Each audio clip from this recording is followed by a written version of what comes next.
So I think one thing that a politician needs to do is to limit people's fears.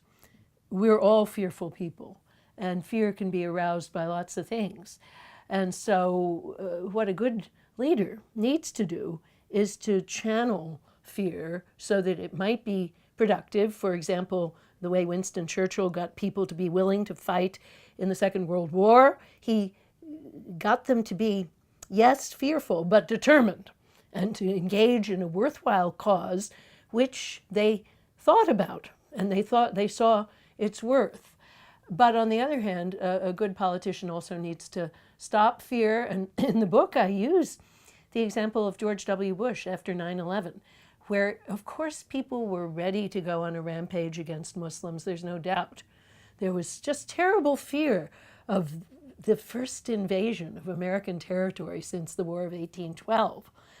But what Bush did was constantly say, we're going to search for the criminals, but we're not at war with Islam. We're not at war with a religion or a people. And he thought that this was so important that he created a whole archive of all of his statements about Muslims and Islam.